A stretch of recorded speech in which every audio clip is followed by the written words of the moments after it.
ہر دور میں مسلمان حکومتیں مسئلہ ختم نبوت اور آپ کے خاتم النبیین کا دفاع کرتی رہی.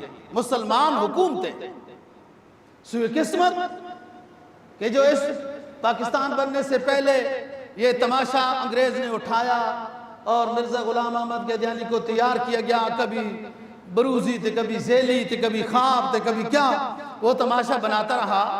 پاکستان بن گیا، لیکن یہ اس کا دعوی نبوت وغیرہ وغیرہ یہ شیطانی طریقے تھے. پاکستان بننے سے پہلے کی بھی تھے، اور اس وقت دنیا میں اسلامی ملک بھی تھے.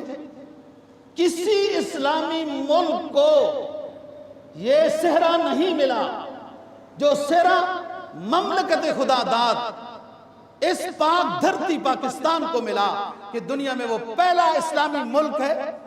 جب جھوٹے نبی کا دعویٰ ہوا تھا یہ وجود میں نہیں آیا تھا. جب وجود تاریخ اس وقت ہی چل پڑی تھی، اور جب وجود میں آیا پاکستان تو اس تاریخ نے ایسا زور پکڑا جو سن 1974 7 ستمبر کو پاکستانی اسمبلی نے جو طریقہ کار قانون ہوتا ہے ان قیدیانیوں کو کافر قرار دیا، یہ مرتد ہیں.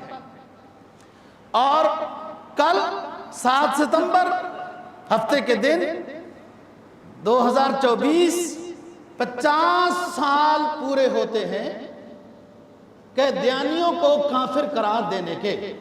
اسی وجہ سے لاہور میں جلسہ یا مختلف جلسوں میں علاقوں میں جلسوں کا اعلان ہوا. مسئلہ ختم نبوت یہ اتنا اہم اور نازک مسئلہ ہے کہ علماء تو بیدار ہوئے.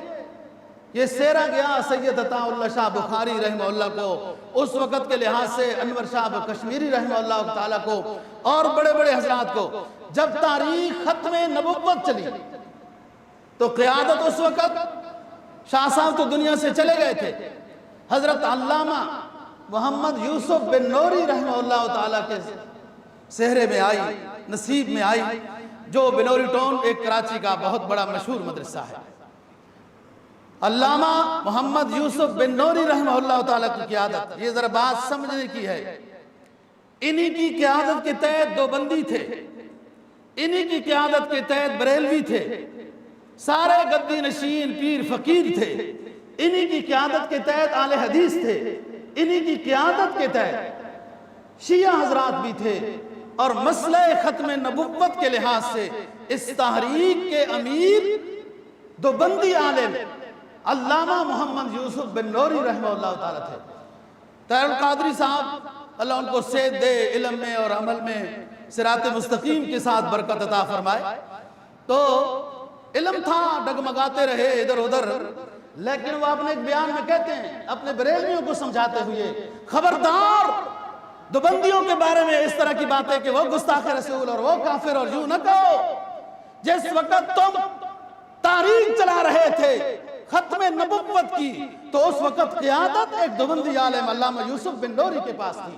جب تم تحریک چلا رہے تھے کہ دنیا میں نظام مصطفیٰ، پاکستان میں نظام مصطفیٰ نافذ کیا جائے، تو اس وقت کی قیادت ایک دیوبندی عالم مفتی محمود رحمہ اللہ تعالیٰ کے پاس تھی. تو ایسی بات نہیں ہے، فروع مسائل میں اختلاف ہو سکتے ہیں، لیکن جنہوں نے نظام مصطفیٰ کی تاریخ چلائی ان کی قیادت میں تم نے کام کیے. جنہوں نے تاریخ چلائی ختم نبوت کی ان کی قیادت میں تم نے ان کا ساتھ دیا، تو وہ دیوبندی عالم تھے. یہ مسئلہ ایک اتفاقی مسئلہ ہے، کوئی اختلافی نہیں. رفع یدین یا عدم رفع یدین، جس پر ہماری صلاحیتیں خرچ ہو رہی ہیں، اور آخر میں نتیجہ کیا نکلتا ہے؟ رفع یدین والے کی بھی نماز ٹھیک ہے تو ترک رفع یدین والے کی بھی ٹھیک.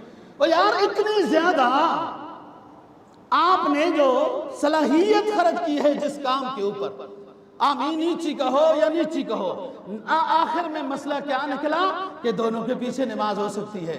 اور نماز کے بعد کلمہ آہستہ پڑھو اچھی بات ہے، کوئی کہے تھوڑا اونچا پڑھو اچھی بات ہے.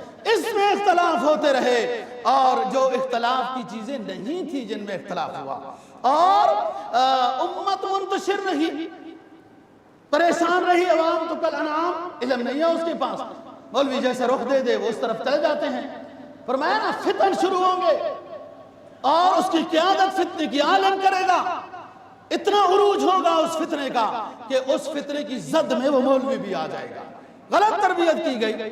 ان فروعی اور معمولی سے اختلافی مسائل کے اندر خام وقت کو ضائع کیا گیا. آپ کو پتہ ہے تاتاریوں کا ظلم و ستم؟